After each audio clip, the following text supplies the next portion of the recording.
হয় যথেষ্টখিনি ভাল লাগিছে 2019 পৰা মই লাগি আছিলোঁ এক্সামটোৰ কাৰণে তো আজি 5 বছৰ পিছত মোৰ APSL লিষ্টত মোৰ নামটো আহিছে গতিকে যথেষ্টখিনি ভাল লাগিছে সেইটোৱে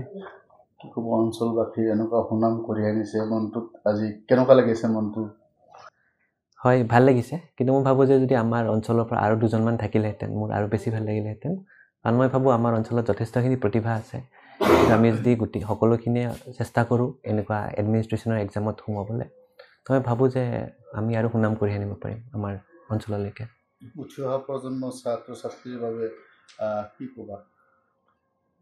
হয় মই এইটোৱে ক'ম যে চেষ্টাৰ অসাধ্য একো নাই যদিও বা কোৱা হয় যে APSCৰ পৰীক্ষা বহুত বেছি টান বা তেনেকুৱা কিন্তু মই ভাবোঁ যে বহুত তেনেকুৱা একো নহয় কষ্ট কৰিলে নিশ্চিতভাৱে সফলতা লাভ কৰিব পাৰি গতিকে মই ক'ম যে চেষ্টা কৰক চেষ্টাৰ অসাধ্য একো নাই কোনটো বিভাগত সফলতা পাইছে মই বৰ্তমান APSCৰ এছিষ্টেণ্ট একাউণ্টছ অফিচাৰত মই 37 ৰেংক পাইছোঁ হয় ভাল লাগিছে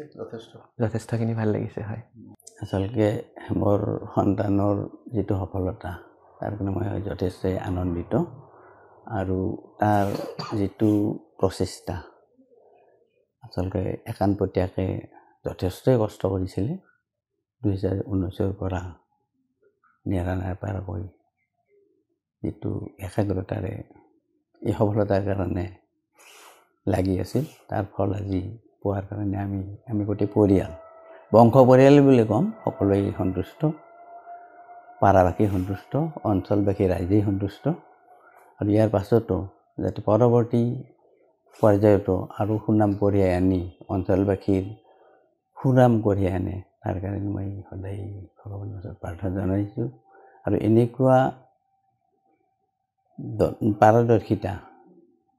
আমাৰ অঞ্চলত বহুত ল'ৰা ছোৱালী প্ৰতিভা আছে সেই পাৰদৰ্শিতাৰ কাৰণে আগুৱাই আহিব লাগিব কষ্টৰ অসাধ্য একো নাই কষ্ট কৰিলে এদিন হ'লেও আমাৰ সফল হয় আমাৰ আজিৰ যুগৰ ল'ৰা ছোৱালী কিন্তু সপোন দেখিব নাজানে মূল কথাটো সেইটো যিয়ে সপোন দেখিব জানে সপোনৰ লগত যদি কাৰ্যখিনি কৰে তেতিয়াহ'লে বাস্তৱত ৰূপায়িত হয়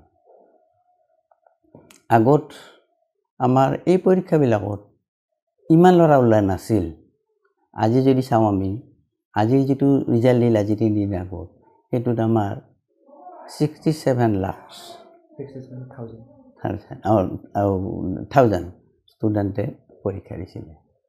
তাৰ আগৰ বাৰ 75 দিছিলে এই যে আমাৰ ল'ৰাখিনিৰ এতিয়া আগবাঢ়ি গৈ আছে কম্পিটিশ্যনৰ কাৰণে আৰু যথেষ্ট সুবিধা পাইছে দেশত এনেকৈ যদি আমাৰ নগৰ বা অঞ্চলবাসী ৰাইজৰ কিন্তু এইটো পিছ পৰি আছে আমাৰ সামান্য সংখ্যক কেইজনমানেহে এইটো চেষ্টা কৰি আছে এই যে প্ৰশাসনিক দক্ষতাটো যদি আমি বহুতখিনি মানুহ ওলাই আহে তেতিয়াহ'লে অঞ্চলবাসী নিশ্চয় যথেষ্ট উপকৃত হ'ব আজি আমাৰ এনেকুৱা অফিচাৰ বহুত কম হৈ আছে বিশেষকৈ আমাৰ নগৰপাৰা অঞ্চলত আমাৰ দক্ষিণ কামৰূপৰ সকলোৱে মানে সকলোৱে আগবঢ়া বুলি ভাবে কিন্তু এতিয়াও কিন্তু আমি মানুহে কয় আমি তেনেকৈ আগবাঢ়িব পৰা নাই কাৰণ কিয় প্ৰশাসনিক দক্ষতা থকা বিষয়ে আমি মানে প্ৰদৰ্শন কৰিব পৰা নাই প্ৰশাসনিক যদি দক্ষতা থাকে তেতিয়াহ'লে অট'মেটিকেই ৰাস্তা ঘাট হাবি যাবি আমি যিমানবিলাক অসুবিধা পাই আছোঁ সেইবিলাক আমাৰ নিজৰ ল'ৰাই নিজৰ সন্তানে মানে সোনকালে সমাধান কৰিব পাৰে গতিকে ভৱিষ্যতে মই আশা কৰিম বা মই সকলোকে অনুৰোধ কৰিম নিজৰ সন্তানবিলাকক এনেকুৱা মানে কম্পিটিটিভ পৰীক্ষাৰ কাৰণে উৎসাহ যোগাওক নিজৰ গাৰ্জেনখিনিয়ে বা অঞ্চলবাসীয়েও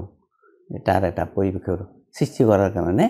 মানে মই অনুৰোধ জনাইছোঁ যিকোনো খবৰৰ বাবে যোগাযোগ কৰক 7099017330 লগতে 7099017110 নম্বৰত